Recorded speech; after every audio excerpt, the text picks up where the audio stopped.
The best part of this job are the victories. So imagine my joy when solicitor Ian Gould informed me that he'd won this case I referred to him in 2018, where a DCBL High Court enforcement agent forced entry into a debt-free man's home, searched it, photographed his personal documents and then left.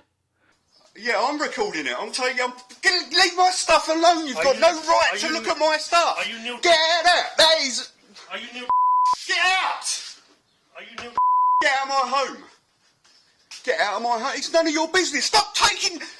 Right, stop. Was it civil? That's my private stuff. You're not allowed to take photos of it. Not only did the agent refuse to show the writ he was enforcing, it emerged that it was made out to a different address. DCBL claimed that the name on the writ was Nathan Beck, despite the occupant being Neil. But DCBL also refused to submit an unredacted writ, even to the court, so the actual name on it has never been established. When I first covered this in 2018, I pointed out that bailiffs did not have the power to enter property and to search it simply to satisfy themselves the occupant was not the debtor. In my opinion, the bailiff had exceeded the reach of the warrant, was acting outside of his duties, and was therefore liable in trespass. Photographing personal documents was a breach of data protection.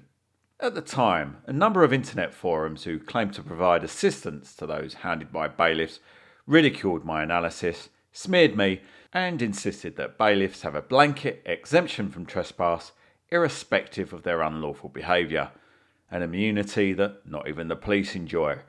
But at no point during this case were DCBL willing or able to prove that such an immunity exists, and instead they relied upon a vague reference to the Tribunals, Courts and Enforcement Act, which regulates bailiff powers.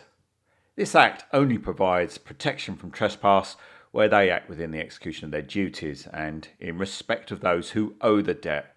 It doesn't protect them from claims made by random members of the public who have no involvement with the debtor and live in an entirely different address, as this man did.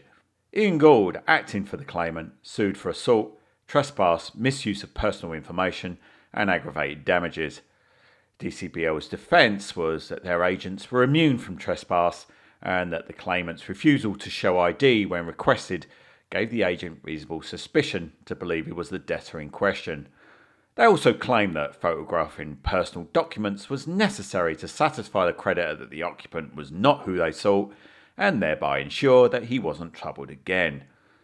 DCBL failed to provide any witness statement from the bailiff in question, and Mr. Hussain, stating that he'd left their organisation. They also failed to prove that Hussain was a certified enforcement agent and refused to supply an unredacted copy of the writ, yet again hiding behind data protection law.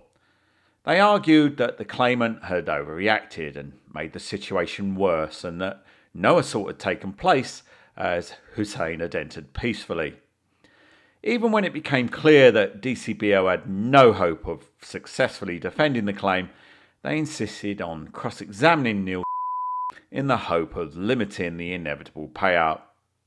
The defence suggested that as he'd suffered from severe depression, was made redundant, lost his father and lost his previous home all around the same time, he should be no stranger to adversity and therefore the bailiff's unwanted presence should not have affected him.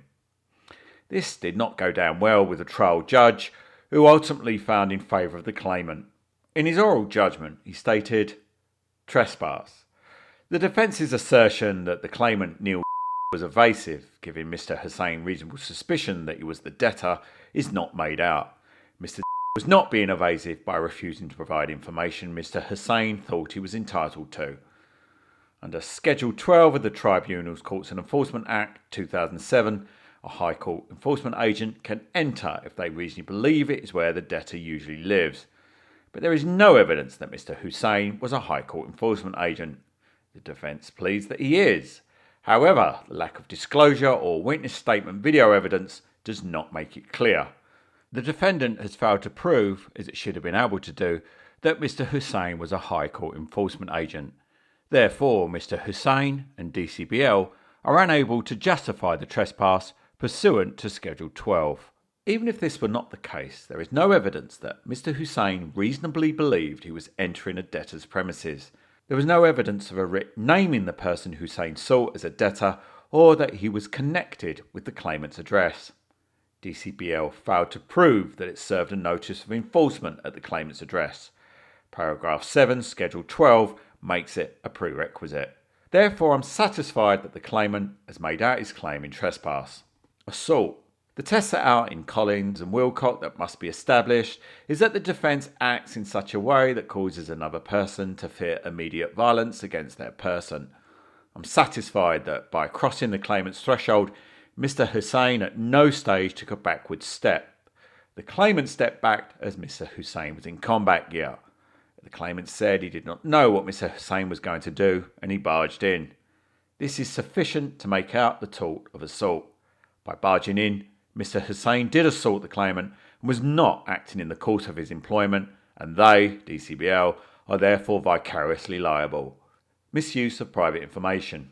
Going through documents and taking pictures of a tenancy agreement caused distress. I am satisfied that the tort was made out. I accept that any photos were subsequently deleted, as is apparent from the disclosure statement. However, the acts of going through the private papers caused Mr. distress, and therefore the tort is made out. And finally, aggravated damages. The facts bring this case within the definition that aggravated damages can be awarded. In Thompson, the Court of Appeal set out the way the court should approach aggravated damages. Aggravated features can include the conduct of those involved. Mr. Hussein was acting as a High Court enforcement agent, and in those circumstances, he should act appropriately. He should have stepped back when Mr. denied entry. He should not have rifled through Mr.